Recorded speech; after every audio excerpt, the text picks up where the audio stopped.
আসসালামু আলাইকুম। আপনাদের সবার উপর শান্তি বর্ষিত হোক। আজকের সাদাকানে আপনাদের সবাইকে স্বাগত জানাচ্ছি। আজকের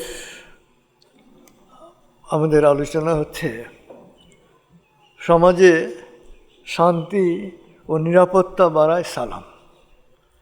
যে কারো মনে প্রশ্ন জাগতেই পারে যে আমরা বললাম আসসালামু আলাইকুম, সালাম দিলাম, এতে সমাজে শান্তি এবং নিরাপত্তা পারবে কীভাবে? কেউ কেউ বলতে পারেন আমরা তো জানি যে আইন শৃঙ্খলা বাহিনীর দায়িত্ব হচ্ছে সমাজে শান্তি এবং নিরাপত্তা রক্ষা করা, তো সালাম দিলে শান্তি এবং নিরাপত্তা কীভাবে বাড়তে পারে? আসলে আইন শৃঙ্খলা রক্ষাকারী যে কর্তৃপক্ষ, এই কর্তৃপক্ষ বাইরের যে শান্তি এবং নিরাপত্তা এটা তারা দেন, কিন্তু সালাম শান্তি এবং নিরাপত্তা দেয় ভেতর থেকে। বলছে এটা কীরকম?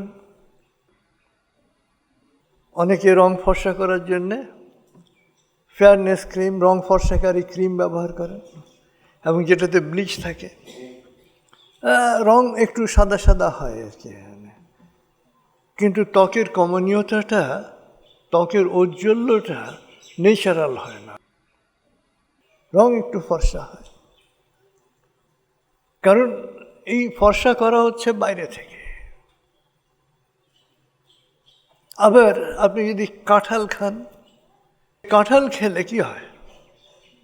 রংটা ফর্সা হয় ভেতর থেকে। সালাম শান্তি আনে ভেতর থেকে। এবং এই যে সালামের যে শান্তি, এই শান্তিকে আমরা খুব চমৎকারভাবে ব্যাখ্যা করতে পারি যে সালাম কেন শান্তি আনবে। আসলে ধর্ম কি, ধর্মের শিক্ষা কি? নবীজি সাল্লাল্লাহু আলাইহি ওয়াসাল্লামকে জিজ্ঞেস করা হয়েছিল যে ধর্ম কি? তিনি এক কথায় উত্তর দিয়েছিলেন সদাচরণ, অর্থাৎ সুন্দর আচরণ, শুদ্ধাচার হচ্ছে ধর্মের প্রকাশ। এবং ধর্ম মানুষকে সদাচারী এবং শুদ্ধাচারী করে। এবং যিনি ধার্মিক, তার কথা, তার আচরণ, তার চাহনি, তার অঙ্গভঙ্গি সব দেখে আরেকজন মানুষ শান্তি এবং নিরাপত্তা অনুভব করে, সে স্বস্তি অনুভব করে। এবং এই সালাম হচ্ছে সদাচরণের, শুদ্ধাচারের প্রথম বহিঃপ্রকাশ।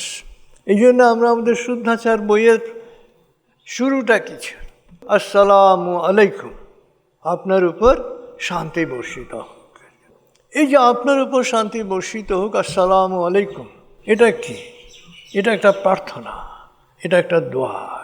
আপনি যখন দোয়া করলেন কারো, আপনি যখন প্রার্থনা করলেন কারো শান্তির জন্যে, তখন কি হলো?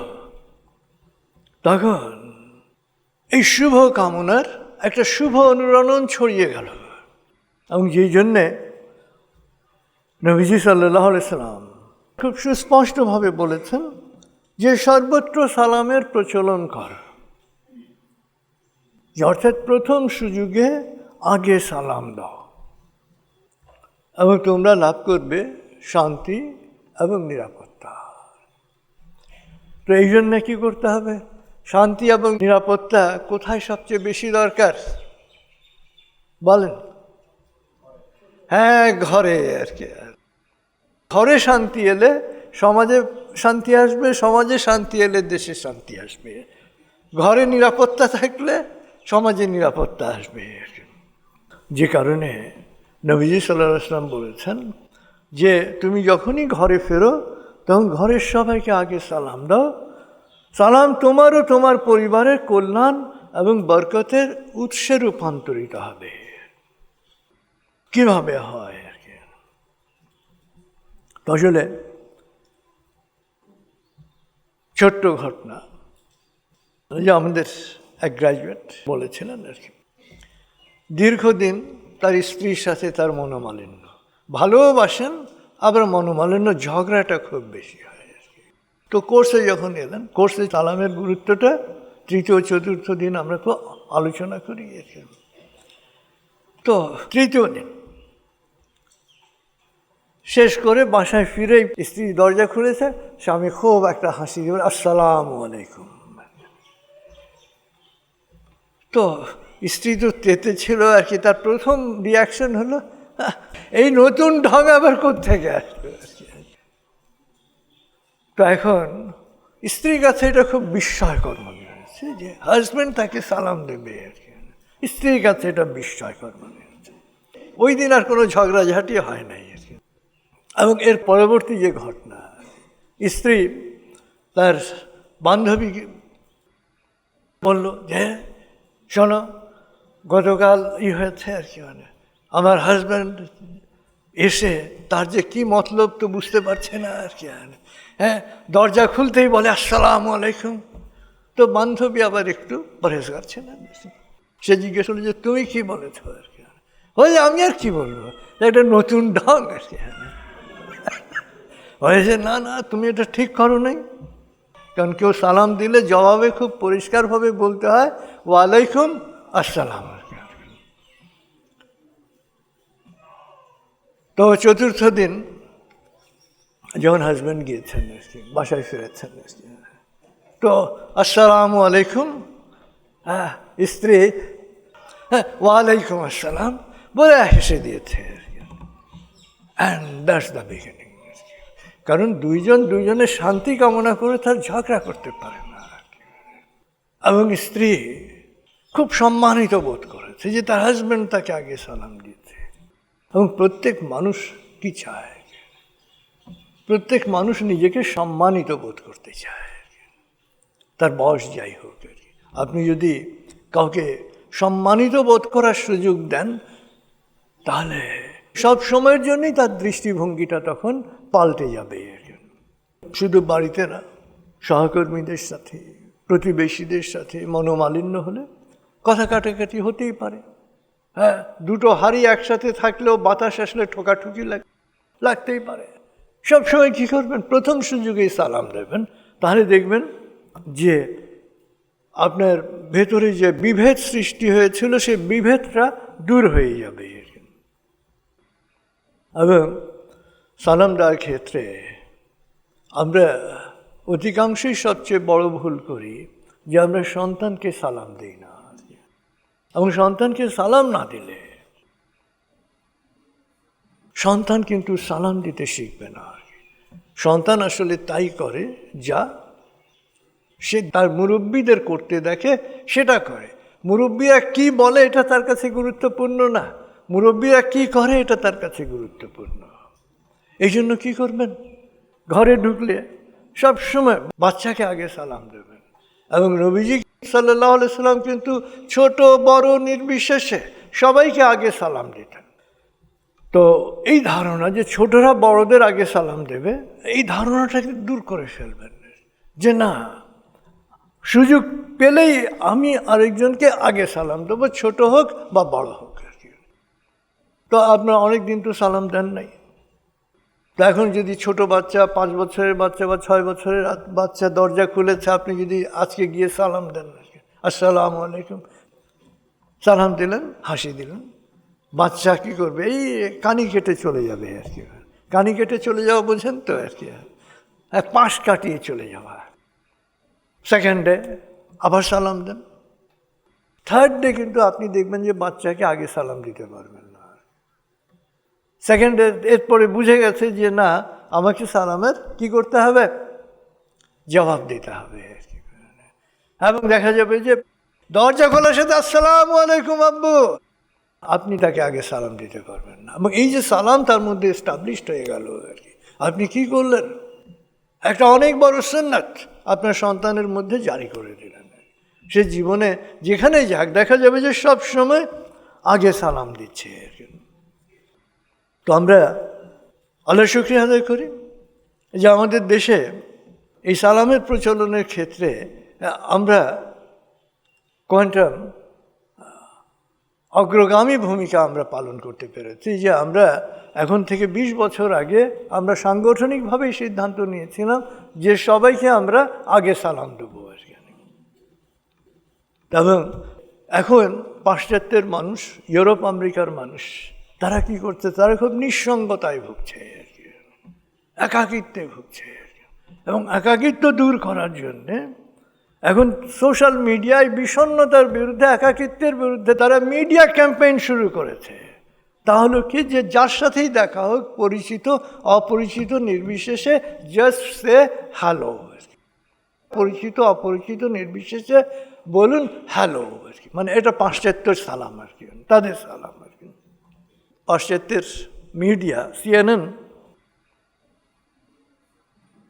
একটা বিখ্যাত যারা জরিপ সংস্থা গ্যালাপের একটা গবেষণা রিপোর্টে তারা বলেছেন জরিপে, যে সমস্ত ব্যক্তি তাদের প্রতিবেশীদের নিয়মিত হ্যালো বা অন্য কিছু বলে বা হাত মিলিয়ে অভিবাদন জানায়, তারা অনেক বেশি ভালো থাকেন। এবং জরিপে বলা হয় যে 100 যদি পূর্ণাঙ্গ স্কোর হয়, তবে যারা নিয়মিত অন্তত 6 জনকে আগে অভিবাদন জানান, তাদের ভালো থাকার পরিমাণ 50 থেকে বেড়ে 64 হয়ে যাচ্ছে। এবং এই গ্যালাপে বলা হচ্ছে যে হ্যালো বা কুশল বিনিময় শুধু যে তার সামাজিক গ্রহণযোগ্যতা বাড়াচ্ছে তাই নয়, এটা তার শারীরিক, আত্মিক ও সামাজিক নিরাপত্তার পরিমাণটাও বাড়াচ্ছে।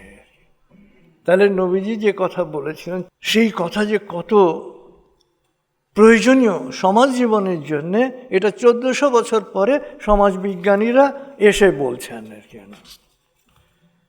শুধু সালাম দিয়ে যে আমরা শান্তিতে থাকতে পারি নিজেরা তা না, কেউ যদি বিতর্ক সৃষ্টি করতে আসে, তাকেও আমরা কি বিতর্ক থেকে দূরে রাখতে পারি সালাম দিয়ে। এবং এই শিক্ষাটা কিন্তু কোরআন শরীফের শিক্ষা। সূরা ফুরকানের 63 নম্বর আয়াতে বলা হয়েছে, দয়াময়ের দাস তারাই যারা জমিনের ওপর নম্রভাবে চলাফেরা করে, অর্থাৎ যারা চলাফেরায় বিনয়ী হয়। মূর্খরা তাদেরকে কথা বলে উত্ত্যক্ত করতে চাইলে বা বিতর্ক সৃষ্টি করতে চাইলে তারা বলে তোমাদের প্রতি সালাম। অর্থাৎ কেউ বিতর্ক সৃষ্টি করতে এলে, কেউ যদি উত্ত্যক্ত করতে আসে, বুলিং করতে আসে, কি করবেন? আসসালামু আলাইকুম, তোমাদের প্রতি সালাম, তুমি শান্তিতে থাকো আর কি। যেই বুলিং করতে আসুক, ঘরে বাইরে, শিক্ষা প্রতিষ্ঠানে বা কি কর্মস্থলে, সুযোগ পেলে মানে শক্তিমান বুলিং করতে চেষ্টা করে, তখন কি করবেন? হেসে একটা আসসালামু আলাইকুম, আপনার উপর শান্তি বর্ষিত হোক। সালামের জবাব শুধু হু হা করবেন না আর কি, একদম পরিষ্কারভাবে বলবেন ওয়ালাইকুম আসসালাম, এবং সব সময় সালাম এবং সালামের জবাব স্পষ্ট করে দেবেন। এবং সব ধর্মের নির্যাস কিন্তু ওই সালাম, শান্তি। সনাতন হিন্দু ধর্মে একটা মন্ত্র আছে, ওম ওম শান্তি, ওম শান্তি। ওম শান্তির মর্মার্থ হচ্ছে, হে ঈশ্বর, আত্মজ্ঞান লাভের সকল বাধা বিঘ্ন দূর করুন। যে অর্থাৎ আত্মজ্ঞান লাভের পথে যে বাধা আছে বা জীবনে যত বাধা আছে, এটা দূর করুন, শান্তি আসে। বাধা বিঘ্ন দূর হলে কি আসে? শান্তি আসে। ওম শান্তি। মহামতি বুদ্ধ কি বলেছেন? তার মানে হচ্ছে সব্বে সত্তা সুখিতা ভবন্তু, সব্বে সত্তা সুখিতা ভবন্তু। অর্থ হচ্ছে জগতের সকল প্রাণী সুখী হোক। আসলে যখনই সুযোগ পাবেন, যেখানে সুযোগ পাবেন, যখন সুযোগ পাবেন, সব সময় আগে সালাম দেবেন, সব সময় আগে বলবেন। কর্মস্থলে হোক, বাসায় হোক, শিক্ষাঙ্গনে হোক, প্রত্যেকটা জায়গায়, বাজারে হোক, বাজারে দেখা হলো আসসালামু আলাইকুম বলেন। আরে দোকানে ঢুকেছেন, দোকানদারকে প্রথম কি করেন? আসসালামু আলাইকুম বলেন। আসলে এই যে সালাম, এই সালাম জাতি ধর্ম বর্ণ নির্বিশেষে। এবং নবী সাল্লাল্লাহু আলাইহি ওয়াসাল্লাম যখন কোনো কোনো সমাবেশের কাছে যেতেন বা কয়েকজন বসে আছেন তার পাশ দিয়ে যখন যেতেন সবাইকে বলতেন আসসালামু আলাইকুম। তো আমরা যেখানে যাই যখন যাই সবাইকে উদ্দেশ্য করে সবাইকে বলবো, কি বলবো? আসসালামু আলাইকুম। এবং এই সালাম আমাদের জন্যে আমাদের সমাজে শান্তি এবং নিরাপত্তা, ভেতর থেকে অন্তর থেকে শান্তি এবং নিরাপত্তা বাড়িয়ে দেবে এবং আমরা ভেতর থেকে শান্তি এবং নিরাপদ বোধ করব। এত সুন্দর সময় কাটানোর সুযোগ যে আপনারা দিলেন, এই জন্য আমার অভিনন্দন গ্রহণ করুন। সবাই ভালো থাকুন। খোদা হাফেজ। আসসালামু আলাইকুম।